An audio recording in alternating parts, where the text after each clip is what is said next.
केरला के वायनाड में जो लैंडस्लाइड हुआ है और उसकी जो तस्वीरें आ रही हैं वो बेहद ही डरावने वाली है और वहां की खबर दो दिल दहला देने वाली है। 360 शव बरामद किए गए हैं जो वहां के मलबे में, पेड़ों के नीचे कीचड़ में और घरों के मलबों में दबे मिले हैं। और अभी भी 400 लोग लापता होने की शंका जताई जा रही है। 8000 लोग बेघर हो गए हैं और बेयासी शिविर, कैंपों में लोग रह रहे हैं। 8000 लोग दोस्तों सोकर देखिए, अगर एक जगह पर 8000 लोगों को खड़ा कर दिया जाए या रहने के लिए कह दिया जाए तो कितना भीड़ नजर आता है। और वहां के जो गांव थे, उन गांवों को अब देखने के बाद पता ही नहीं चल रहा है कि वहां पहले गांव थे। दोस्तों, वायनाड में जो लैंडस्लाइड आई हैं, पहाड़ के दरकने से जो लैंडस्लाइड हुआ है, उसने पूरे देश के लोगों के दिलों को झकझोर कर रख दिया है। वह मौत का मंजर देखकर सभी की आंखें नम हो गईं।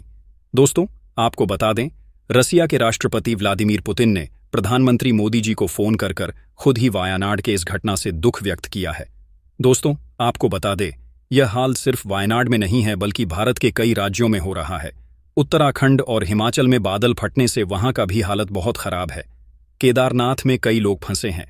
लेकिन दोस्तों, जो वायनाड में हुआ है, ईश्वर से प्रार्थना करते हैं वह कहीं ना हो, क्योंकि अभी भी उस मलबे में और भी लोगों के दबे होने की शंका हो रही है। दोस्तों, बताया जा रहा है कि अभी भी हजारों लोग मिल नहीं रहे हैं। लोग अपनों को खोज रहे हैं। इसरो ने एक इमेज जारी की। इसमें दिखाया है कि कितना खौफनाक वह मंजर था। उसे त्रासदी को देखकर सभी हैरान जो मुद्दकी चुरामला चेलियार रिवर में यह घटना हुई है और बहुत बड़ी त्रासदी है। और बताया जा रहा है कि चुरामला में जो पहाड़ है, पहाड़ 8 किलोमीटर तक का टूट कर स्लाइड होते हुए, और उसे स्लाइड से जो मार्ग बन रहा है उसे साफ दिख रहा है। दोस्तों, और जहां यह पहाड़ टूटा है उतने बड़े क्षेत्रफल में अगर गांव को बसाया जाए तो 8 गांव से ऊपर बस जाएंगे।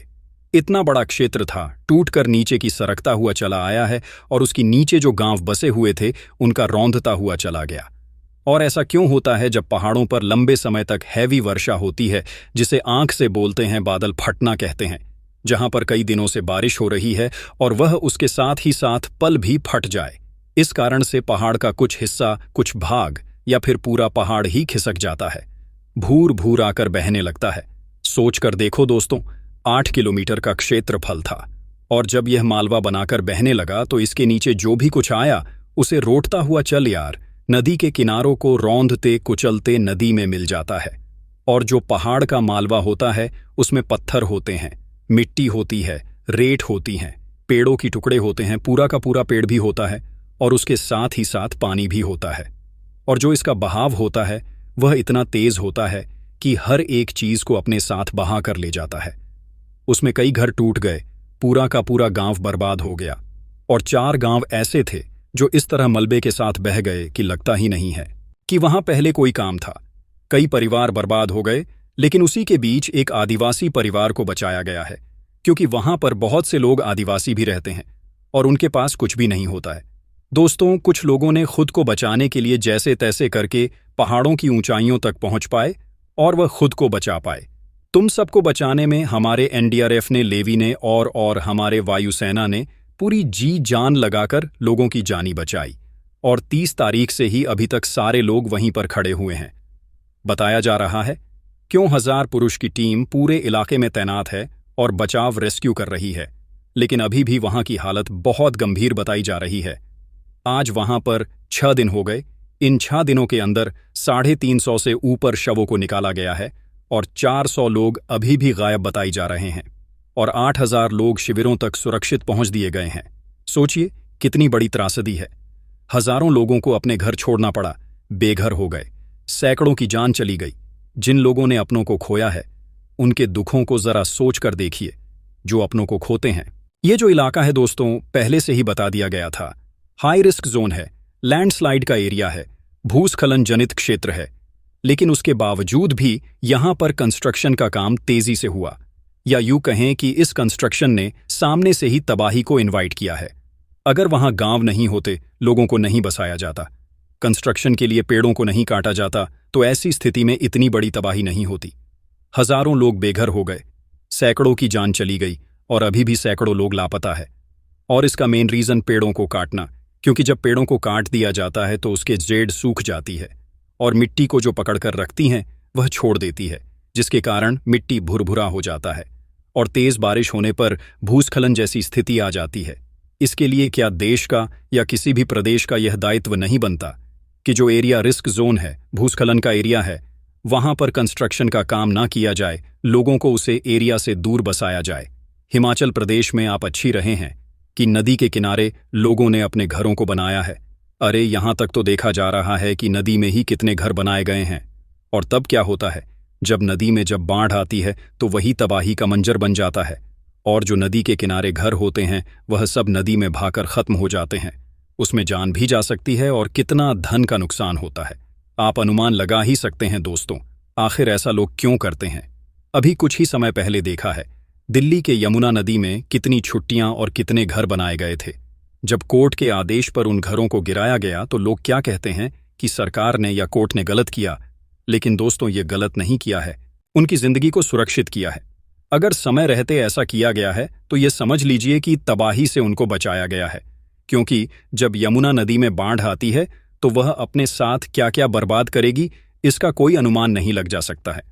आखिर दोस्तों, लोगों को यह नहीं देखना चाहिए कि अगर हम नदी में या नदी के किनारे घर बना रहे हैं, अपने मकान बना रहे हैं, तो जब नदी में बाढ़ आएगी तो यह घर बहेगा कि बचेगा। अगर बहता है तो सरकार से मदद की गुहार लगाते हैं, अपनी मौत अपनी बर्बादी को खुद बुलाते हैं, और जब फंस जाते हैं तो दूसरों को मदद के लिए बुलाते हैं। दोस्तों, इस प्राकृतिक तबाही नहीं बोलते हैं, मैन मेड तबाही है। आप देख ही रहे हैं, देवभूमि में, हिमाचल प्रदेश में, उत्तराखंड में नदी के किनारों पर कंस्ट्रक्शन किया जा रहा है। पहाड़ों पर बड़ी बड़ी इमारतें बनाई जा रही हैं और इसके लिए पहाड़ों पर पेड़ों को काटा जा रहा है। नदी के किनारे लगे पेड़ों को काट दिया जा रहा है। इसका नतीजा यही होता है कि जो मिट्टी को पकड़े हुए पेड़ों के जेड़ होती हैं, तर्कों को मजबूती से रोके हुए होती हैं। तो पानी कहाँ जाएगा? पानी अंदर जमीन में नहीं जाएगा दोस्तों, तब वह अपनी तेज गति से नीचे उतरता है। हर साल इस तरह की तबाही आती है और देश के नागरिक मारे जाते हैं।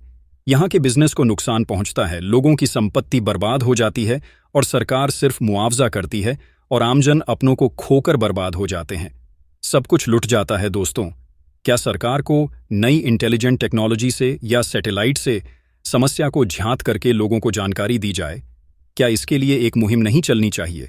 जो लोग वहां रहते हैं उन्हें कहीं सुरक्षित जगह पर उनके रहने की व्यवस्था की जाए। जो लोग नहीं छोड़ना चाहते हैं या जिन लोगों के पास कहीं और कंस्ट्रक्शन करने के लिए जमीन नहीं है, तो सरकार को अपने पास से उन्हें कुछ जमीन मुहैया कराना चाहिए और उनके रहने की सुरक्षित व्यवस्था करनी चाहिए। यह काम भारत सरकार को जरूर करना चाहिए। उन्हें दूसरी जमीन देकर वहां पर कंस्ट्रक्शन करने का आदेश देना चाहिए। दोस्तों, ये सब क्लाइमेट चेंज होने के कारण होता है और इस क्लाइमेट चेंज का प्रभाव भारत पूरी तरह से भुगत रहा है। पिछले 1 दशकों में भारत में लैंडस्लाइड बहुत बढ़ा है। कहीं सूखा पड़ रहा है तो कहीं चक्रवात का आना।